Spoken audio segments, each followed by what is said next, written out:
غلطة شائعة بنعملها بدافع الحب مع مريض الوسواس القهري، إننا فاكرين إن الطمأنة هي جزء من العلاج، ولكن الطمأنة هي جزء من المشكلة. لو حد عزيز عليك دايما بيسألك أنا اتوضيت صح؟ طيب أنت متأكد إن أنا قفلت الباب؟ أو أنا مش هأذي حد؟ أنت من حبك بتقول له صح، مش هيحصل حاجة، أنت كويس.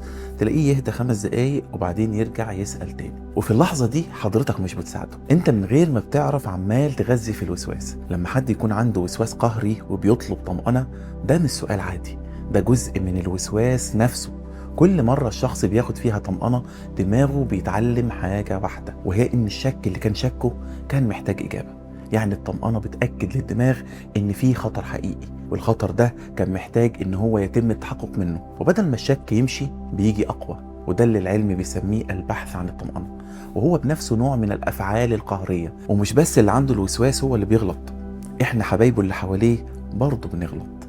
لما يقعد يسألنا ويبكي ويحلفنا وإحنا نطمنه في كل مرة، إحنا مش بنخفف عنه، إحنا بنعلمه إن الطمأنة هي الحل، وهي عمرها ما كانت الحل. عشان كده الحل للي عنده وسواس، لما تلاقي نفسك عايز تطلب طمأنة، اعرف ان الطلب ده هو الوسواس نفسه مش انت.